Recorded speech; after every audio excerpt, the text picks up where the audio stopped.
เอาเปิดคลิปเปิดภาพมามื้อนี้ก็ มื้อนี้มาเจาะทานพี่น้องเนาะกราบสบายดีเด้อพ่อแม่พี่น้อง FC ทุกท่านทุกคนเนาะเอาสงกรานต์นี้ก็บ่ได้ไปเที่ยวไปดินทางใดเด้อพี่น้องเอ้ยมาขอทานอยู่นะคือเก่า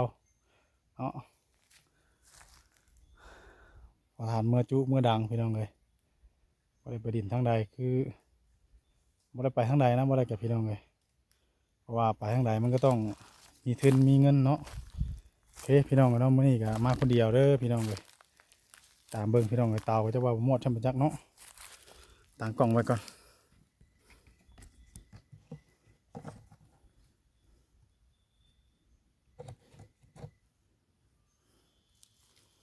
ไปพี่น้องเอ้ยขอทานออกก่อน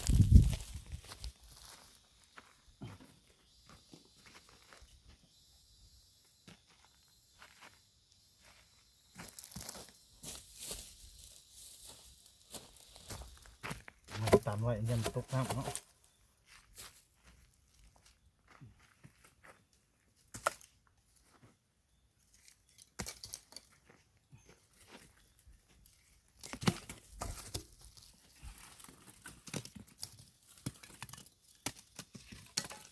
อากาศร้อนขอทานพี่น้องเอ้ย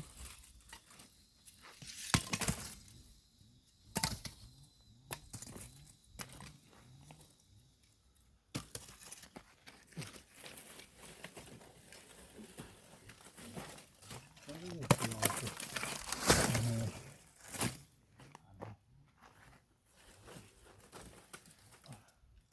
แท่งเป็นแท่งเลย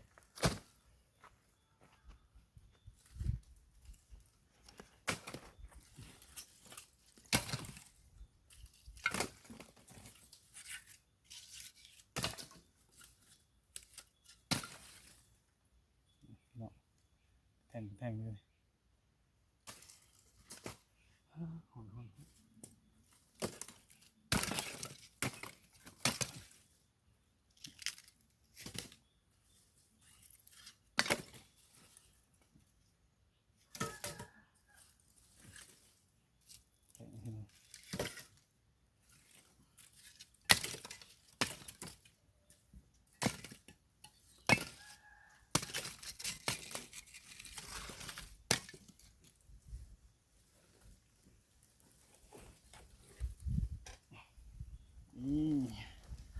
เขา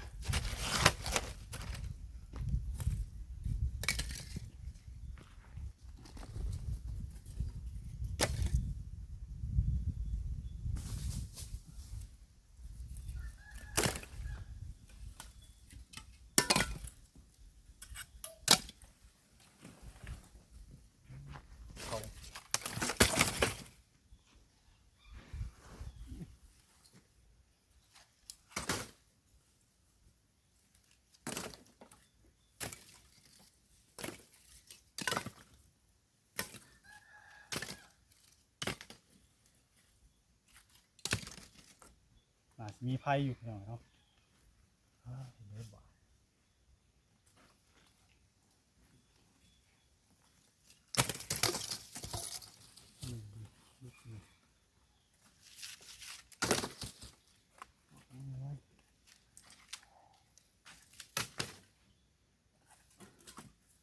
ไพ่พี่น้อง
เสืออัดหลังกันพี่น้องเอ้ย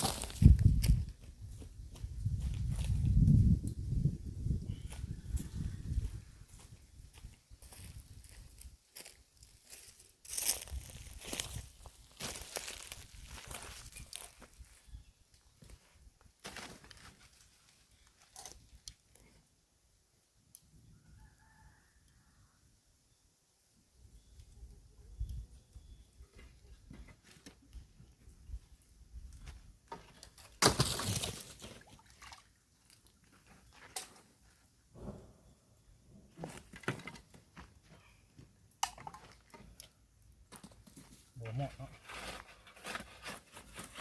มีคืนดอก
ไฟบ่มอดพี่น้องเนาะมอดโลดเลย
อนไร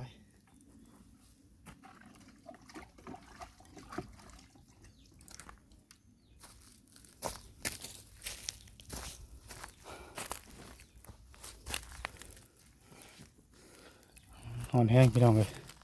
ยังบ่เบิดเนาะโอ้ไฟบ่หมดโลดหนึงโอ้ทานเนาะอากาศร้อนขอทานพี่น้องเอ้ยทานงามๆด้วยทาน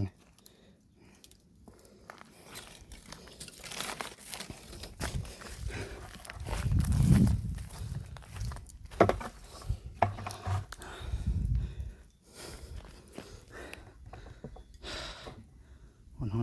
นขอออกมาเบิดก่อนเด้อพี่น้องเลยติดตามตอนต่อไปเนาะเอาพี่น้องเนาะตัดภาพมาเมื่อนี้ก็ถึงตอนห้แล้วบ้านพี่น้องเลยมุมหนาเมาพี่น้องเนาะให้ทาน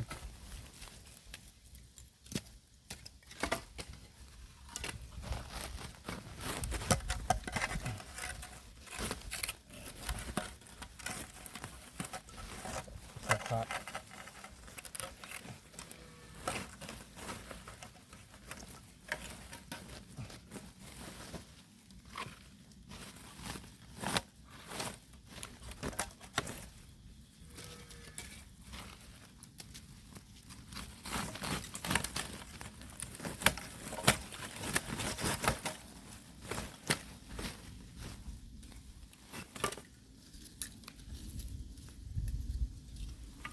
มาพี่น้องหาทานน้ำกันเด้อมัน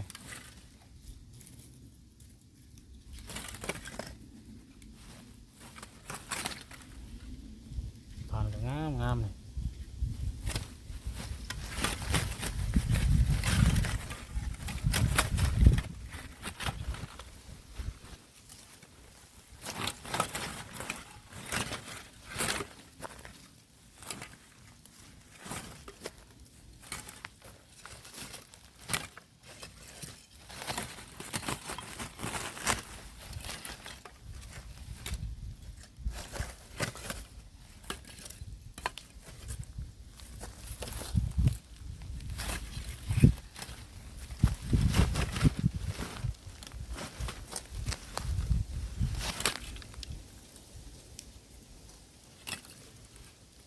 บ่ได้เฮ็ดขายหรอกพี่น้องเนาะเฮ็ดพอไว้ใส่ทั้งครอบครัว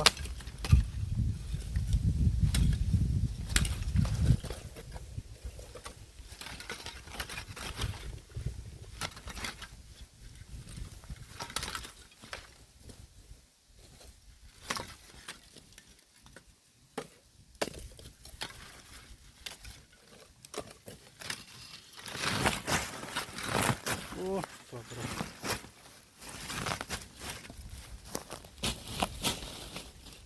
เบื่อก็ได้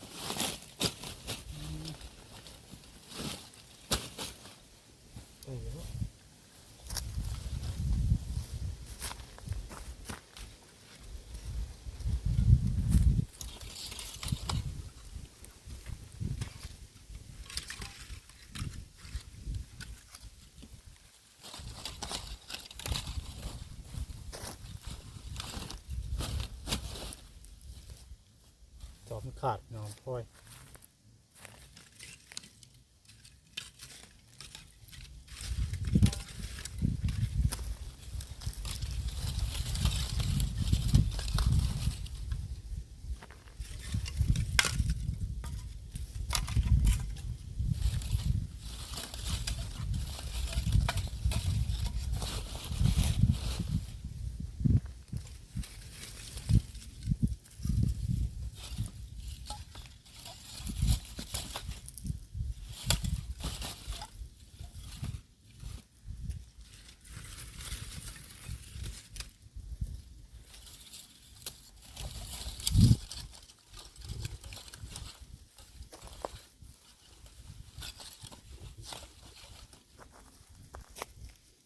มีแต่ศพขาดโอ้ย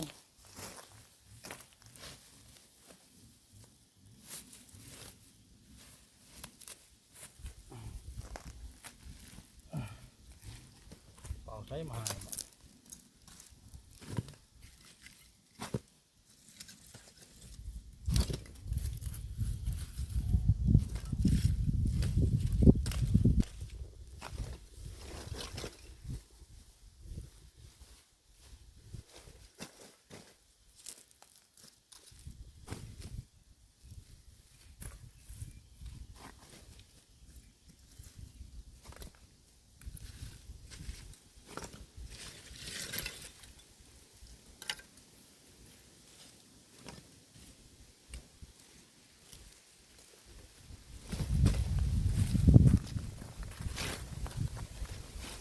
บ่ได้พี่น้องครับ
โอเคพี่น้องเนาะ